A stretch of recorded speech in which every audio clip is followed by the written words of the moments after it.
But here's the thing: I'm doing a blind reaction to this sister on what's it? This is African diaspora news, where she went to Ghana and she just couldn't believe what she witnessed. So I'm like, all right, let's do a blind reaction, see what this is. I have no idea what to know or expect. So let's see how it goes. A sister from America traveled to Ghana for just a few days. She wanted to explore Ghana, even though initially she was not too sure about her solo trip to Ghana. She still made the time to travel to Ghana. And now she has a different dilemma. She doesn't want to leave Ghana. This is what she said. So We'll come back and discuss. before we even get to it, I'm gonna tell you right now, I had the same dilemma. I wanted to not come back, and I think one of the reasons why I had to come back because I had no money to stay there. I had maybe like a week's worth, maybe a week and a half worth of money, and I had to come back. I'll send a high-end hotel, so I get the sister, but let's see what she's talking about.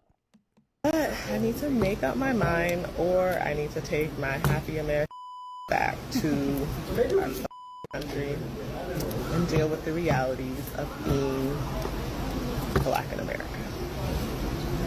That's what I love so much about being here. Never in my life have I felt so naturally accepted and, most importantly, valued in a society ever.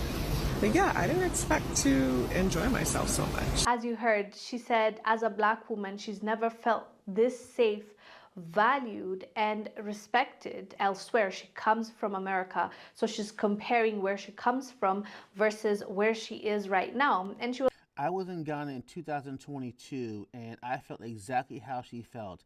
I told people that that's the first time I didn't feel Black. Don't get me wrong. I'm proud to be a Black American. I mean, you see my shirt.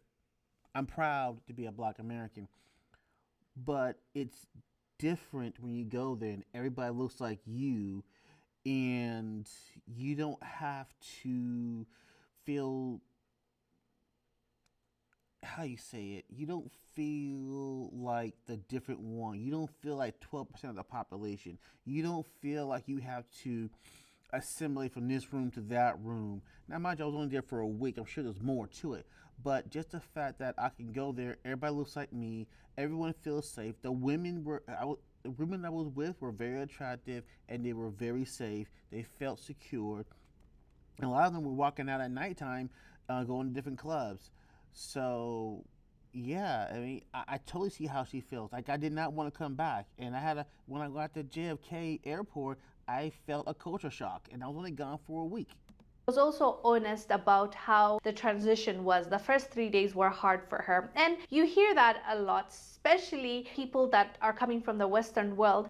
It takes time for them to adjust because of the culture shock, but also the way of living is different, right? So there is an adjustment period, but once that passes, it becomes much easier, as you heard. And the thing about culture, the adjustment period is like, don't worry about that. I mean, if you went to any other, even in a state, I went from Sacramento, California, which is kind of a medium small city, to Los Angeles, which, as you guys know, is a very big city, and that was a culture shock. And so no matter what you do, there's going to be a culture shock. But once you get past that, that's when you can start to see how what the place is actually like. And for me, there was a little bit of a culture shock. But I mean, I was on a tour thing in Ghana. There was a little bit of a culture shock, but I just didn't want to go. It was welcomed. Like, you know what it's like being in a place where white people have no power?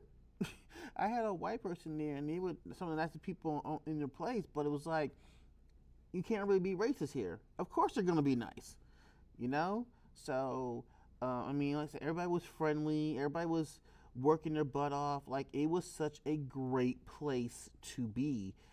I did not want to come back, and honestly, I want to figure out how to move back there at some point. Our sister saying that she'd rather even stay. She is considering staying longer, and it's not just their experience. We hear that a lot from other people, but this makes me happy because the mainstream media tries to paint a narrative, and these politicians and Western world leaders, they want to show Africa in a different light, and they want to separate our people. And focus on our diversity instead of what similarities that we have. And when people experience it for themselves, when they travel for themselves and see for themselves and speak about it, it makes me happy because they're debunking the lies, right, through their own personal experience. And we love to.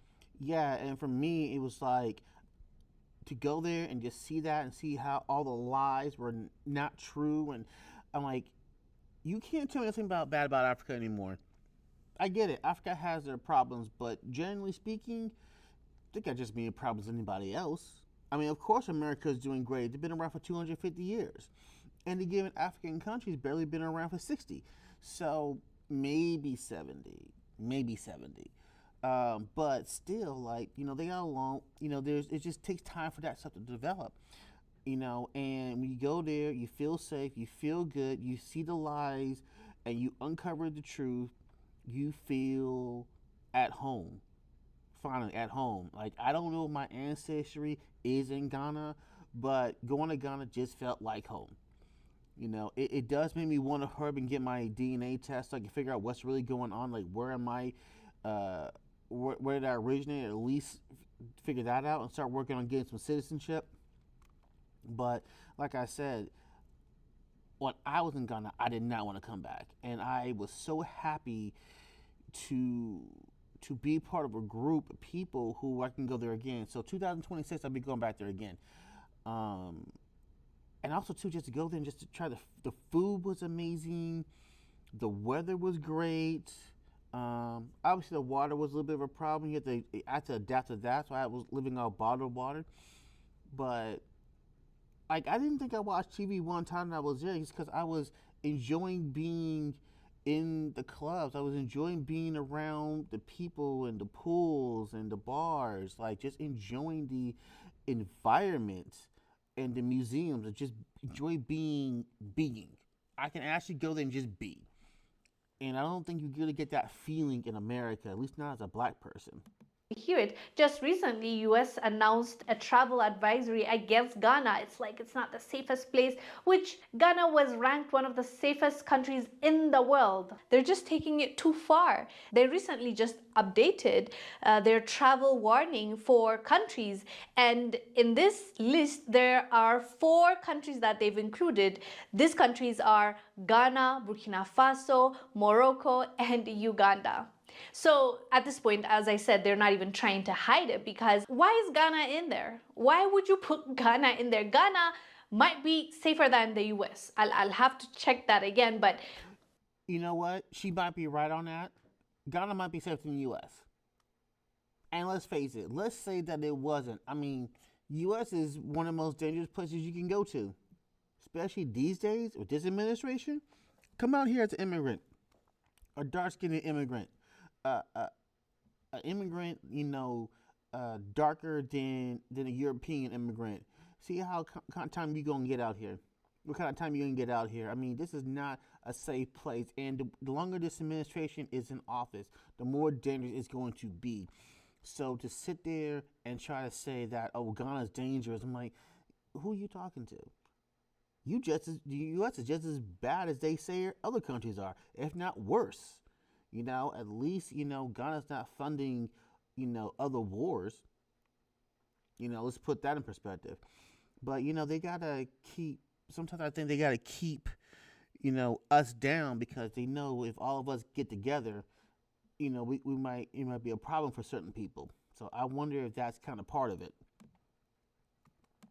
Why would you put Ghana in there? You put Morocco, you put Uganda.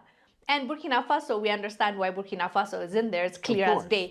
There's an agenda behind that. The strongest agenda is they want Captain Ibrahim Traore out. And they'll do anything and everything to make sure. Yeah, they want Traore out. That's actually propaganda. That's all that pretty much is.